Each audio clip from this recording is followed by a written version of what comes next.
join me in congratulating Van Brooks on being our first ever For Others recipient.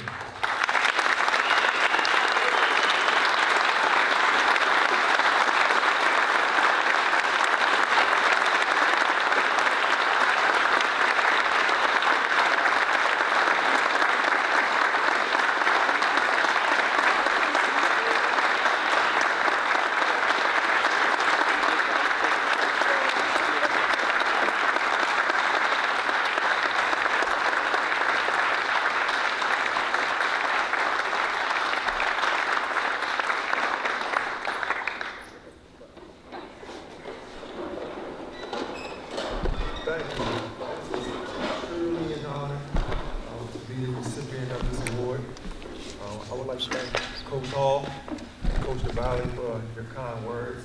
I also like to say I've never had the opportunity to play for either coach, Coach Byrne or Coach Savage, but I was here as a young kid to see the impact that they had on their players that they were teaching. On and off the field. And just to be mentioned with the two of you is an honor in itself. And if I do half as good as you did, then I did my job. So thank you.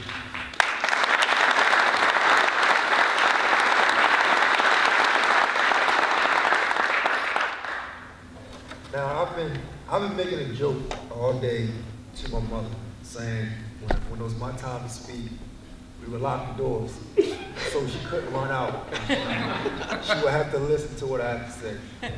And the reason being is because it's been 10 years, and I know how emotional she gets whenever she hears my story, or whenever I speak about it, or someone else speaks about it, or she reads about it. But I wanted her to let her know it's time to celebrate this. And the reason it's time to celebrate it is because, one, I'm all right. I'm all right. I'm doing well, and this is probably the first time that I've said it to her. My father, everyone knows how he is. He's going to be all right regardless. But I just want to let my mother know that I'm all right.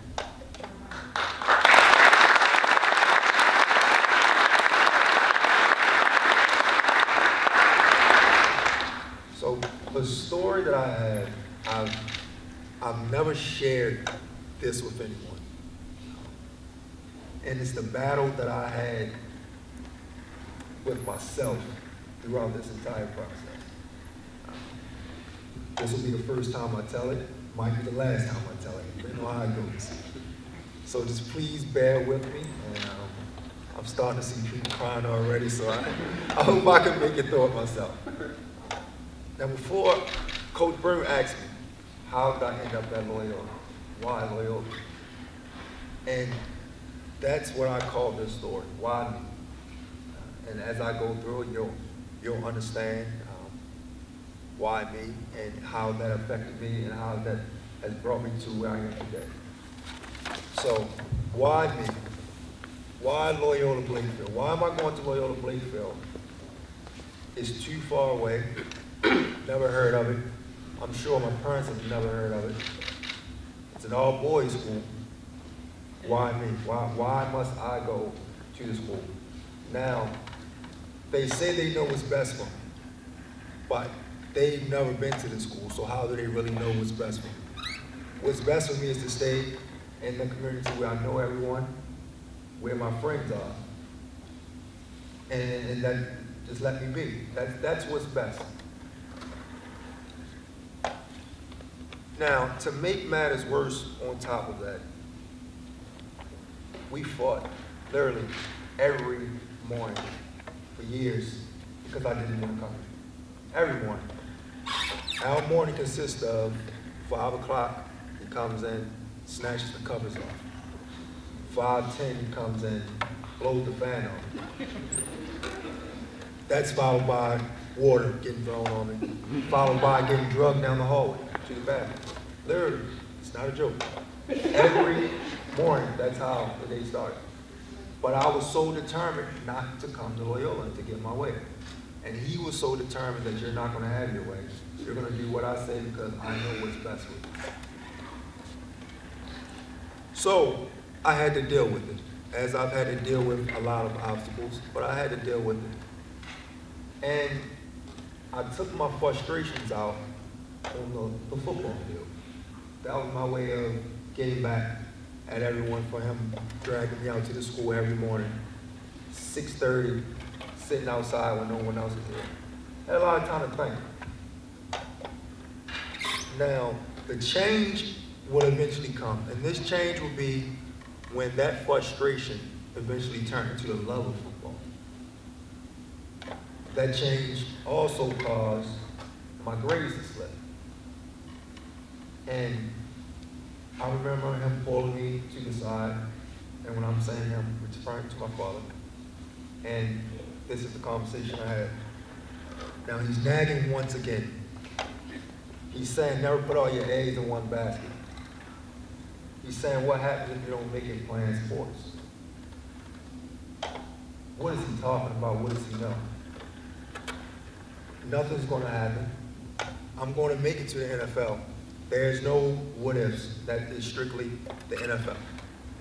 I'm tired of hearing him talk about it. It's annoying. I wish you would just leave me alone and not mention it to me anymore. Now, this is also the time that I realized how far football could take me. I realized how it could change my life. And the change would eventually come. But it wasn't in the way that any of us ever expected. Now, September 25th, 2004, going in for a routine tackle, something that I did hundreds of times. Get up, man. All right, I'll just lay here for a second. My body's tingling. Probably just a stinger. I had those a few times, but I'll get up. Time won't pass. Get up, man. Time to get up. Get up. Get up. I hear my mother. Why is she on the field? Now, one time before in Pop Warner, one of my first football games, I was at the bottom of a pile, and I heard my mother on the field. And the pile started getting lighter and lighter and lighter. And once I was able to see, it was my mother standing over top of me yelling, "Get off my son." But this time it was different. This time it was different. She wasn't saying, "Get off my son." I could hear her crying.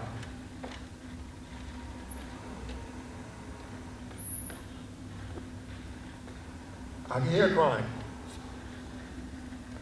And then I could hear my cousin who was at the game. He was also crying. And then I heard he broke his neck and he's paralyzed.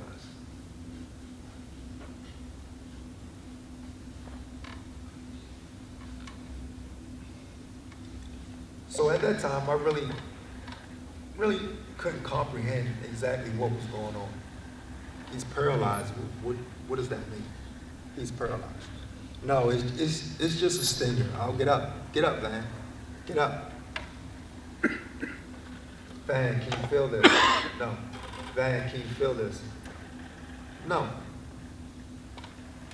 Eventually, I get medevac to the hospital. Now, I don't know how much time went past, but eventually I woke up.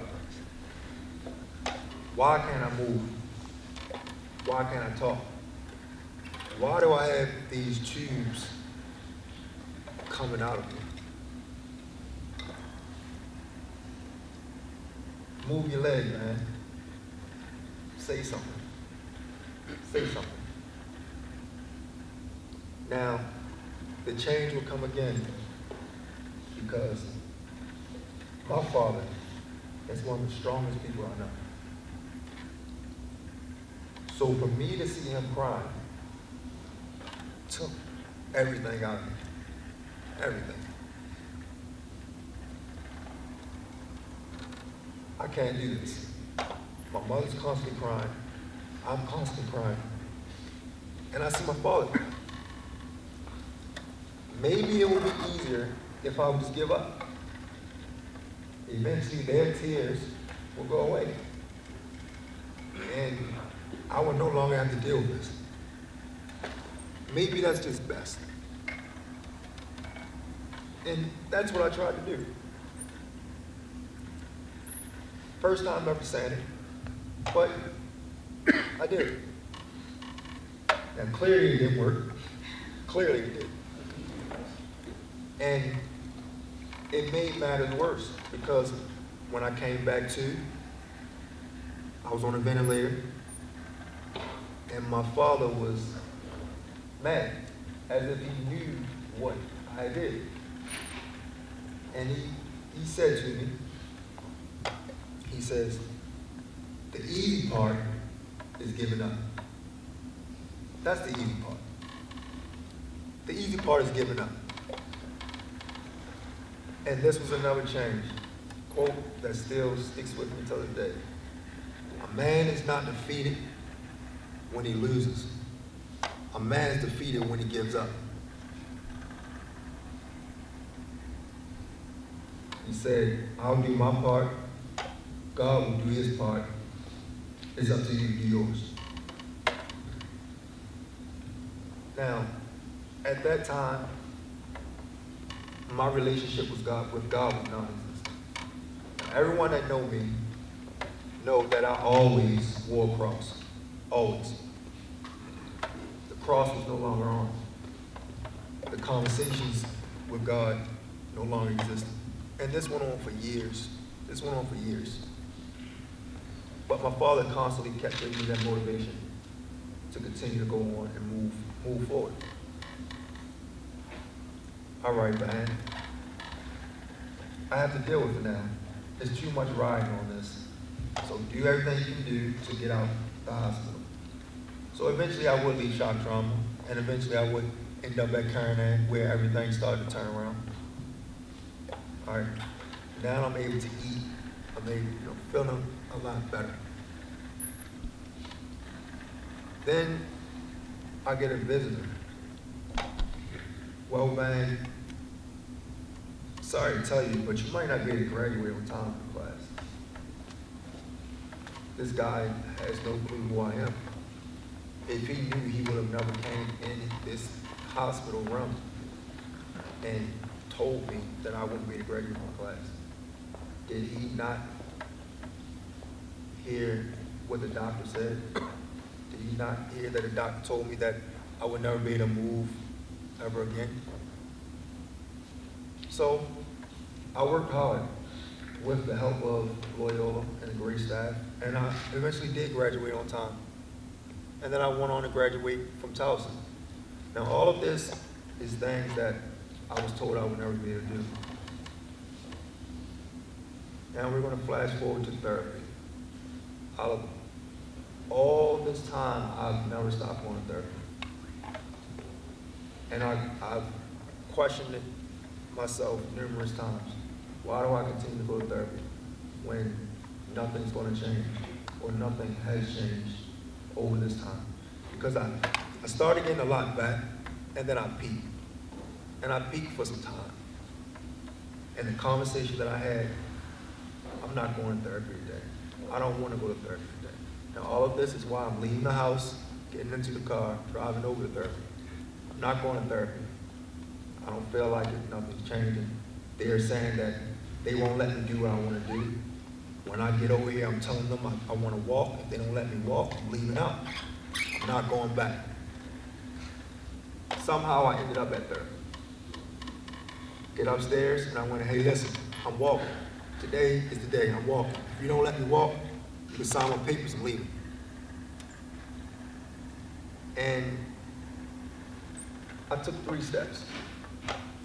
I took 3 steps. Everyone was happy for me, and everyone was saying, hey, you took 3 steps. How does it feel? But I didn't believe it. I didn't believe it because it's been 8 years. We'll see what happens next time. So gradually, it got better and better and better. And then eventually, it led up to this. So if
constant reminder of everything that everyone said I would never be able to accomplish. I've been able to accomplish it. And that was also the time where I woke up. And from a dream, and I said, you know, I'm going to start a foundation. I don't know what I'm going to do, but I want to do something. And I called my buddy, Mr. Tim Thompson. He's always been there for me. Now, how our relationship formed was 9th grade year, I broke my leg during a football game. And he saw me struggling on the crutches through the mud, and he eventually carried me to the bus. And he hasn't gone away since. He's always been there. And we talked about different ideas, and we came up with Safe Alternative Foundation for Education. And the purpose of Safe Alternative is to try to help kids in need, and it's really not just for kids, because everyone can use it, but to teach everyone the importance of having an education and the importance of having a backup plan. When I was focusing on sports, my father always drilled that into me. Education is a must, education is a must. And eventually education became my everything. That's all I had. My NFL career that I once dreamed of was gone. So all I had was my education, and a great education that I did get from Loyola. And I try to instill that in the kids that I work with. But I also try to give those kids the support that I want to receive. And the support came after my injury. There was a gala here, and it was, I wasn't able to attend, but I have this picture sitting on my dresser, and I see it every morning when I'm working, of the folks that came and supported me when I was in it. Now this is the full court gym. There's another picture that I don't have here, but it really shows how many people came on and supported me. Now, I will never be able to repay everyone for what they did and how they gathered for me. But as a way to try to do that, I'm trying to give that support to those in need. I'm trying to be that man for others that was instilled in me here at Loyola. Because I know how it is to feel as though you had nothing, and to be at your lowest point, and to want to give up, and to have that support that will get you over that hump. That will get you over. So that's my personal goal for Safe Alternative. And the award that I received, I said it in an interview earlier, it's not for me. It's really not. It's not. Because without you, I wouldn't be here. Without the support from my parents, I wouldn't be here. Without the support that the Loyola community gave to my parents, we probably wouldn't have made it through this ordeal the way that we did. We probably wouldn't. So I would like to thank everyone, Loyola, and there's so many people to name, but the entire Loyola community, Coach Hall, all of my friends that came here tonight, Miss Kathleen Filippelli for sending me, or talking my parents into sending me here, and having me go through that fight all those days. Coach Abbott, and the list goes on and on and on, and Mr. Creamy. I would like to thank everyone for that. Everyone, truly, I'm truly honored to be here and to be able to speak with everyone and to receive this award. And I'm truly receiving this award from you. It's not for me at all. It's for you guys. So I would like to thank you. Thank you.